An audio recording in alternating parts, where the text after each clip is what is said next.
السلام علیکم ناظرین کرام، ایک بہت ہی مختصر اور بہت خاص پیغام کے ساتھ حاضر ہوا۔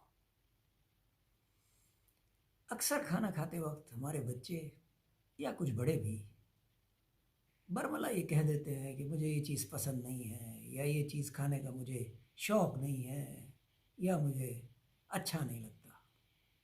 ٹھیک ہے، آپ اپنے مزاج کے مطابق یہ بات کہہ دیتے ہیں۔ بحیثیت مسلمان ہمارا فرض ہے اور ہم پہ حکم ہے، اور ہم جانتے ہیں کہ رزق اللہ کی بہت بڑی نعمت ہے، اور دانے دانے پہ مہر ہے۔ یہ ہم بچپن سے سنتے آئے ہیں اپنے بزرگوں سے۔ تو اس کا کیا مطلب ہوا کہ جو رزق آپ کے سامنے آیا ہے، اللہ تعالیٰ نے اس پہ آپ کی مہر لگائی ہے، اور یہ صرف آپ کے لیے ہے، صرف آپ ہی کو مل سکتا ہے۔ میری گزارش ہے آپ سے، اگر کوئی چیز ناپسند ہے اور آپ نہیں کھانا چاہتے تو بغیر کچھ کہے درگزر کر دیں، لیکن رزق کے بارے میں یہ کہنا کہ یہ بدمزہ ہے یا مجھے پسند نہیں، یہ مناسب عمل نہیں ہے۔ اس کے بارے میں سوچئے گا۔ میں آپ کو ایک بزرگ کی حیثیت سے نصیحت کر رہا ہوں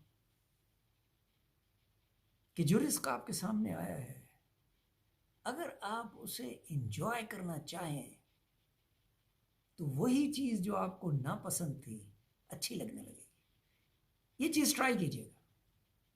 جی ہاں، اگر کوئی چیز آپ کو ڈاکٹر نے منع کی ہے، آپ کی صحت کے لیے مناسب نہیں ہے، جیسے ڈائبٹک پیشنٹس کے لیے کچھ میٹھا مناسب نہیں، تو وہ ٹھیک ہے، وہ اپنی جگہ جائز ہے۔ لیکن باقی کسی بھی قسم کا کوزین ہو، وہ ہم کہتے ہیں نا، ہمیں چائنیز پسند ہے یا تھائی پسند نہیں ہے، یا سوشی پسند ہے تو بریانی پسند نہیں، یعنی آپ اس چیز کو ٹرائی کریں میری طرف سے کہ جو بھی کچھ کھا رہے ہیں اسے انجوائے کریں، اللہ کا شکر ادا کریں کہ اللہ تعالیٰ نے اس رزق پہ آپ کا نام لکھا تھا۔